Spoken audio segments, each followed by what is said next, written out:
All right, we're back. We're doing another episode of Str8, and today our guest is Jazmin Akea. Jazmin is a singer-songwriter from Chicago.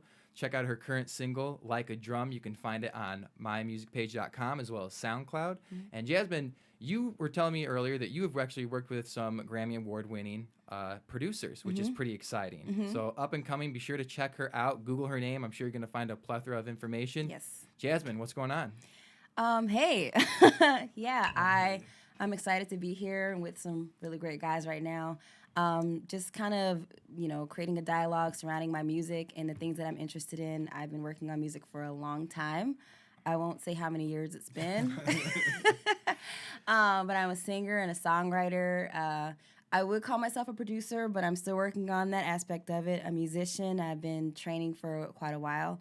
And I'm just excited to be here and speak about my upcoming projects and the things that I'm interested in. Nice. Well, we're very happy to have you. Thank you. Make it in. Thank you, Jazmin. So, to start off the conversation, tell us why you decided to pursue this career in singing. What made you want to become a singer? I have, ever since I was a child, like when I was like 2 years old, my mom told me stories. This might be a myth, I'm not sure. But she would tell me how when I was in the bathtub, I would sing like Diana Ross songs, and I would just kind of belt these tunes that she'd really never kind of exposed me to. So I was, always interested in music. I think it was an innate interest that I had. And I wrote my first song at the age of 11. It was like something about some clouds and some bubble gum or something like that. But it was just it was just me kind of, uninhibited, not really thinking too much about the process, but just being kind of in the zone of writing and creating. And from that point, it just started to evolve into something different. When I was 15, I became involved with a girl group called Flirt in Memphis, Tennessee. That was managed by a radio DJ at the time from 97.1. Named Kavanje, and I know that's a funny name, but he was the first person that kind of introduced me to the world of music and how the processes go and studio time and everything. So I was introduced at a level of, all right, you all need to, set aside time after school. We're going to meet with, 2 other girls, and we're going to start creating projects together, and you're going to be one of the writers on the project, which at 15, it was like a huge kind of step for me because I didn't actually expect to come in as a writer. But I did contribute some to our first projects as kids with this girl group that I was a part of. Called Flirt. Mm-hmm. So did you grow up in Tennessee then? Are you originally from? No. What was the story behind ending up in Tennessee? Right. So my mom was active duty military for 25 years, 26 years. Really? Wow. For a long time, yeah. And so I was born in D.C., and then we moved out to Italy, where we were stationed for 3 years. And then we moved to Cuba, where we were stationed for 1 year, and then Mississippi for 5 years, at Guam for, I think, 2 years, and then California for about 1.5 years. And then I ended up being stationed in Memphis. So she had a choice between London and Memphis. And my brother and I have a twin brother, and we were just like, what the heck is in Memphis? We don't know what's going on there.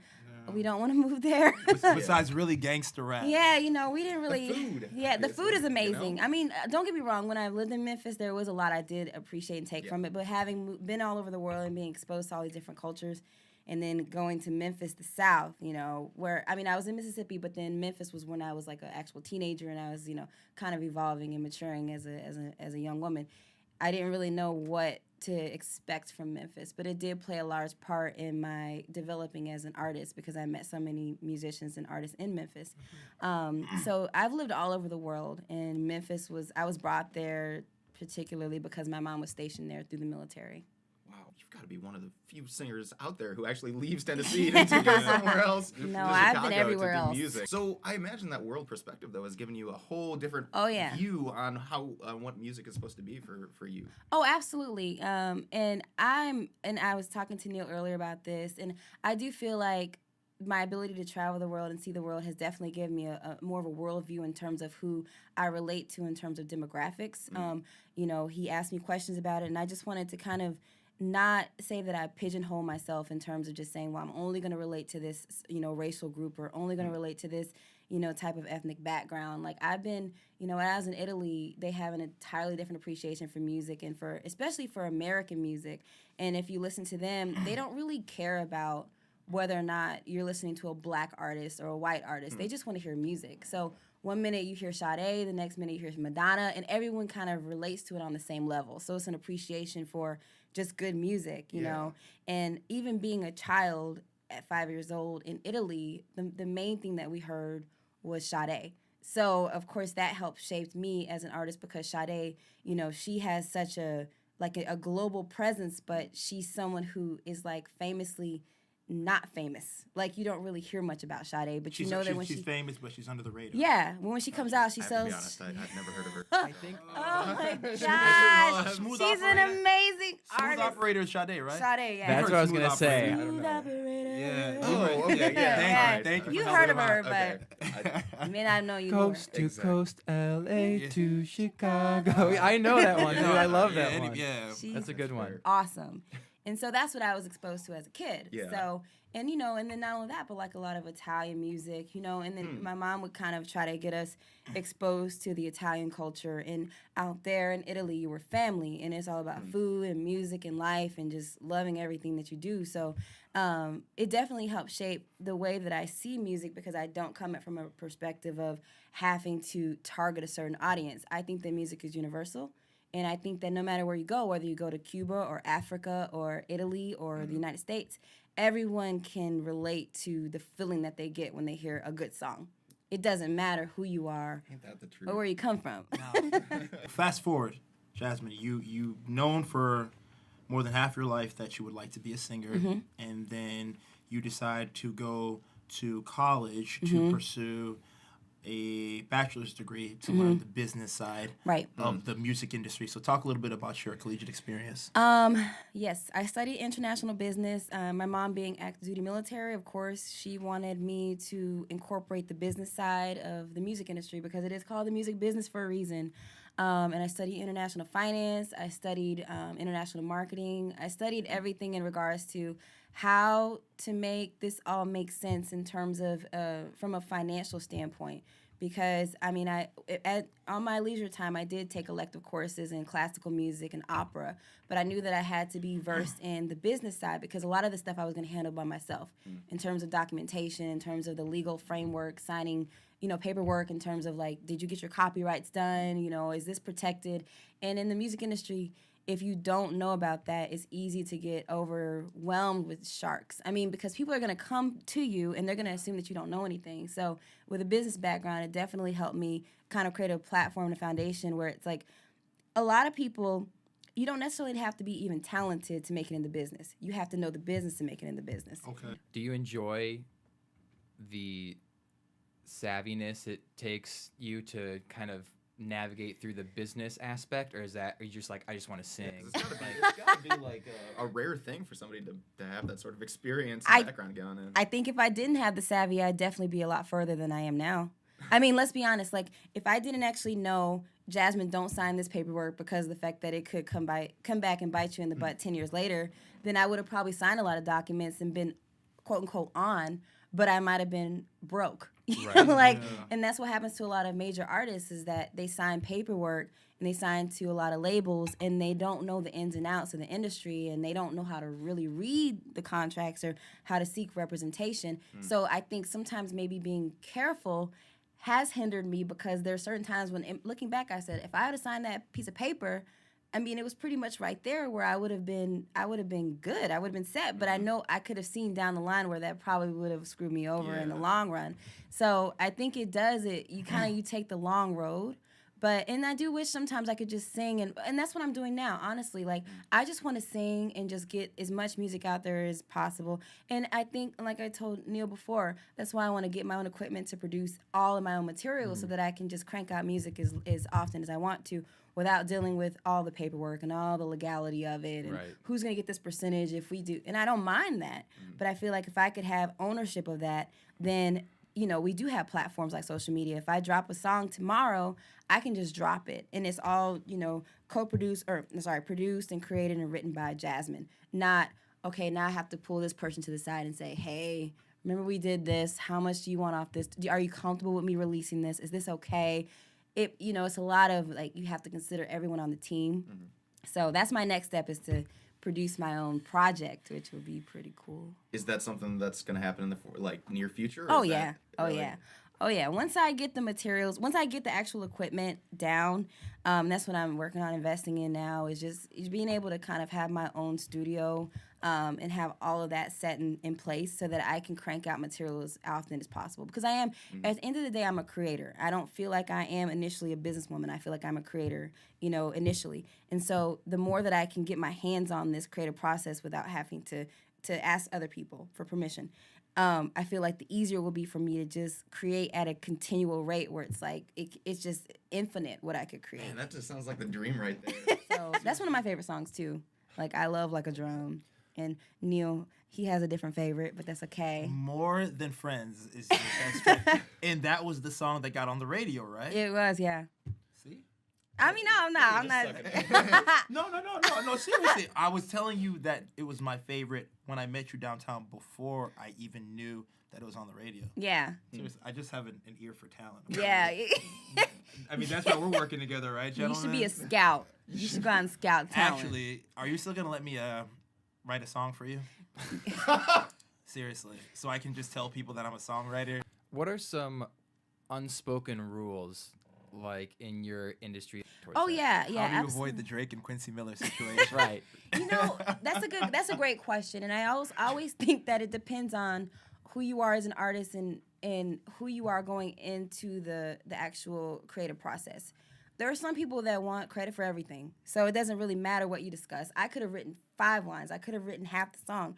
There's some people that don't want you to take credit for anything, and there's people like myself who I say, you know what?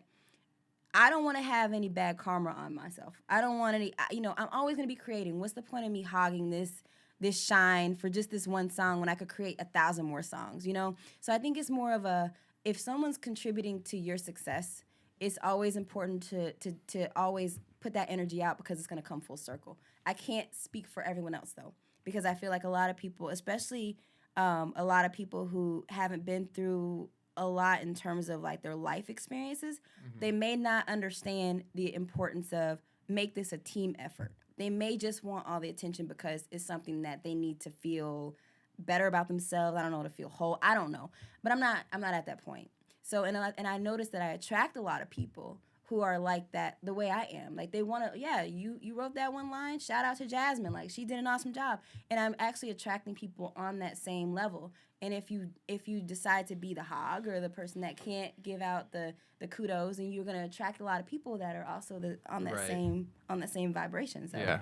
It's that global conscious mindset. Yeah. I feel like more people should just live overseas. Yeah, exactly. Might When solve you all our record problems. overseas, it's like, yeah, he was in there. He only said one word, and he's a part of the song. Like it's a group effort, So I do think that in America we have a lot to learn about that because I think sometimes we're a little egocentric, but We're very selfish. selfish. I think that's what she's trying to say.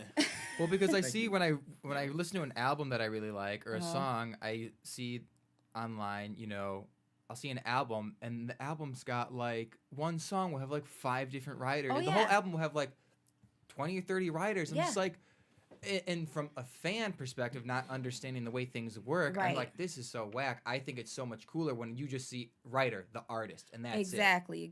But obviously, You gotta got hit with some readjust knowledge. your I got hit with some mindset, knowledge man. right But now. there's so many parts of the creative it's different process. out from the outside looking in than the inside looking out. That's cool. And it's you could have one version of the song that's rewritten 6 times. So the creative process can become so convoluted because you have all of these people coming from different angles and different perspectives. And you might have a song where you were a woman writing in the perspective of a woman, and then a guy comes in and writes from the perspective of a man. So the thing is that.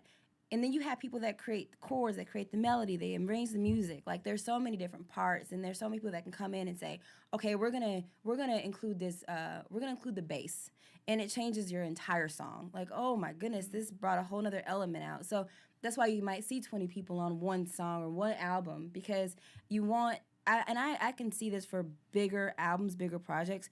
They want as many different variations of the song and of the music that they can possibly create because that could be the hit, Sure, when Adele gets in the studio, it's not just Adele. It's probably Adele and her entire massive team.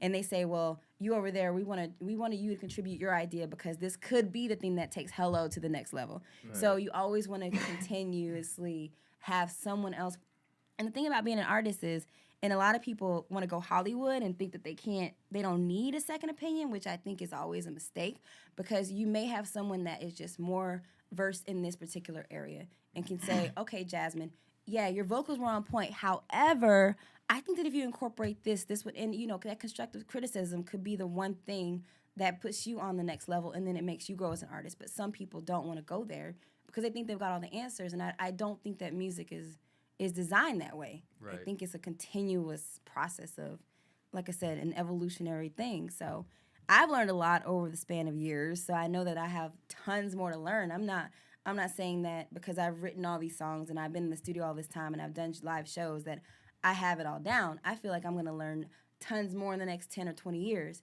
and I want to be able to always have the student mindset versus the I got this, I'm Hollywood, don't talk to me. Yeah. Because You'll that always won't. go I won't. farther. Exactly. With that mindset. Yeah, exactly. Yeah.